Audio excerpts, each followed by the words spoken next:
기억하고 기념하라. 여행을 하거나 좋은 것을 경험할 때면 우리는 사진으로 그 순간을 남겨두곤 합니다. 사진기가 없었을 때는 그곳에서 기념이 될 만한 물건을 가져와 그 시절을 떠올리기도 했습니다. 사진이나 기념물은 그때의 행복을 다시금 떠올리게 하고 경험하게 해주기 때문입니다. 그런데 그리스도인에게는 여행이나 좋은 일에 대한 추억보다 더 중요한 추억이 있습니다. 바로 하나님의 은혜에 대한 기억이자 하나님이 우리 삶에서 행하신 응답과 역사입니다. 우리는 이것들을 기념하고 기억함으로써 우리 삶에 함께 하시는 하나님의 살아계심과 임재를 다시금 깨닫고 앞으로도 담대하게 하나님의 은혜의 보좌 앞에 나아갈 수 있게 됩니다. 하나님께서는 이스라엘 백성이 요단강을 건넜을 때 한 가지 명을 내리셨습니다. 요단강 가운데 제사장들이 굳게 선 그 발치에서 지파마다 하나씩 12개의 돌을 가져와 유숙할 곳에 두라는 명이었습니다.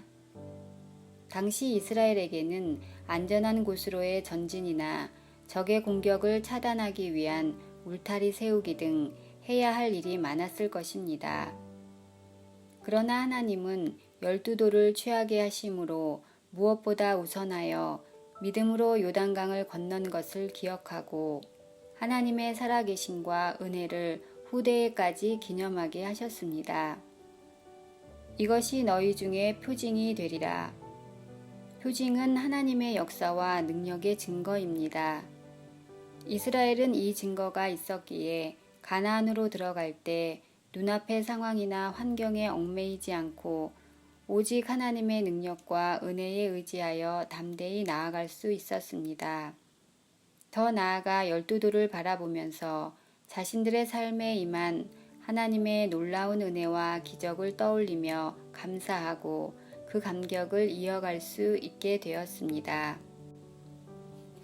그리스도인은 어떤 일이든 그 안에 역사하신 하나님의 기념비 12돌을 세우는 사람들입니다.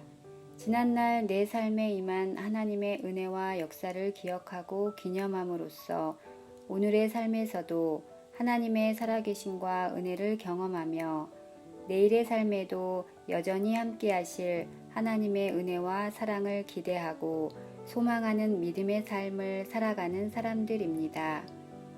그렇게 살아갈 때 우리는 어제도 오늘도 그리고 내일도 하나님의 함께하심 속에서 하나님의 은혜와 사랑을 누리고 경험하는 축복의 사람들이 될 것입니다.